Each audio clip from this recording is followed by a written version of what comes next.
एक चिड़िया इतनी खतरनाक हाई वोल्टेज बिजली की तार पर आराम से बैठी है, लेकिन उसे झटका क्यों नहीं लगता? यही सवाल लाखों लोगों को कंफ्यूज करता है और आज हम 3D में इसका असली साइन समझेंगे। सबसे पहले चिड़िया के पैरों को ध्यान से देखिए।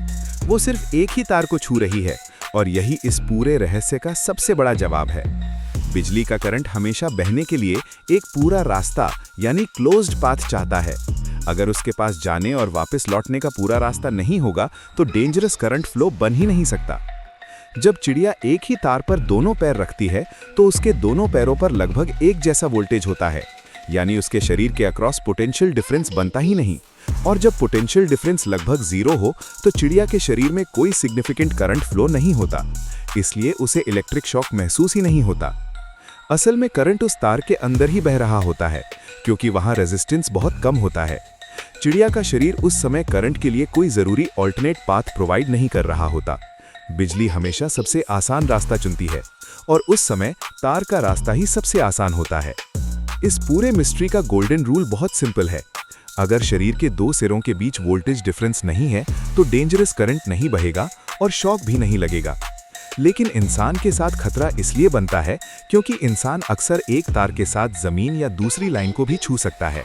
जैसे ही शरीर के एक हिस्से पर अलग वोल्टेज और दूसरे हिस्से पर अलग वोल्टेज आता है, करंट शरीर से होकर गुजरने लगता है और यही इलेक्ट्रिक शॉक का असली कारण बनता है। चिड़िया सुरक्षित इसलिए रहती है क्योंकि वो आमतौर पर सिर्फ एक ही तार पर बैठती है।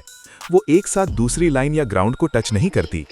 तो अब आप समझ गए, चिड़िया को शॉक नहीं लगता क्योंकि वो सिर्फ एक वायर पर होती है, जहां उसके शरीर के अक्रॉस डेंजरस वोल्टेज डिफरेंस बनता ही नहीं। लेकिन अगर वही चिड़िया एक साथ दो अलग अलग तारों को छू ले तो खेल पूरी तरह बदल जाता है। अब उसके शरीर के दोनों सिरों पर अलग अलग वोल्टेज होगा और यहीं से उसके अंदर डेंजरस करंट फ्लो शुरू हो सकता है। अब स्थिति समझिए, एक पैर पर एक वोल्टेज और दूसरे पैर पर दूसरा वोल्टेज। यही पोटेंशियल डिफरेंस चिड़िया के शरीर को करंट के रास्ते में बदल देता है। जैसे ही ये पूरा पाथ बनता है, करंट एक तार से चिड़िया के शरीर के अंदर से गुजरकर दूसरी तार तक जाने लगता है और यही इलेक्ट्रिक शॉक का असली कारण बनता है। अगर चिड़िया एक बिजली की तार के साथ कोई ग्राउंडेड मेटल पोल भी छू ले, तब भी उसके शरीर में करंट बह सकता है और वो गंभीर खतरे में पड़ सकती है। अब इंसान की स्थिति समझो। इंसान अक्सर जमीन पर खड़ा होता है। जैसे ही वो लाइव वायर छूता है, उसका शरीर करंट के लिए एक कंप्लीट पाथ बन जाता है। करंट तार से शरीर में प्रवेश करता है और जमीन तक पहुंचता है। यही फ्लो इलेक्ट्रिक शॉक, बर्न्स और कई बार जानलेवा दुर्घटना का कारण बन जाता है। यानी फर्क सिर्फ इतना है, चिड़िया आमतौर पर एक ही वायर पर होती है, जबकि इंसान अक्सर दो अलग पोटेंशियल वाले पॉइंट्स के बीच फंस जाता है। और एक बहुत जरूरी बात, हाई वोल्टेज लाइंस के पास सिर्फ वायर छूना ही नहीं बल्कि ज्यादा करीब जाना भी खतरनाक हो सकता है, क्योंकि वहां इतना ज्यादा वोल्टेज होता है कि बिजली हवा को आयनाइज करके आर्क बना सकती है। यानी बिना डायरेक्ट टच के भी करंट हवा के जरिए शरीर तक पहुंच सकता है। इसलिए एक तार पर बैठी चिड़िया भले सुरक्षित दिखती है, लेकिन इसका मतलब ये बिल्कुल नहीं कि हर बिजली की लाइन सेफ है।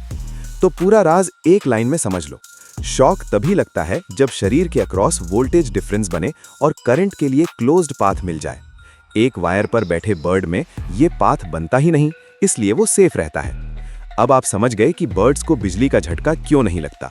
अगर ऐसे ही इलेक्ट्रिकल मिस्ट्री को 3D में समझना चाहते हैं तो ज़रीफ इलेक्ट्रिशियन की लैब को अभी सब्सक्राइब करो। अगर आप इस तरह AI से 3D इलेक्ट्रॉनिक्स वीडियो बनाना सीखना चाहते हैं तो पूरा कोर्स WhatsApp पर मिल जाएगा। WhatsApp पर यस लिखिए, मैं आपको सारी डिटेल्स दे दूंगा।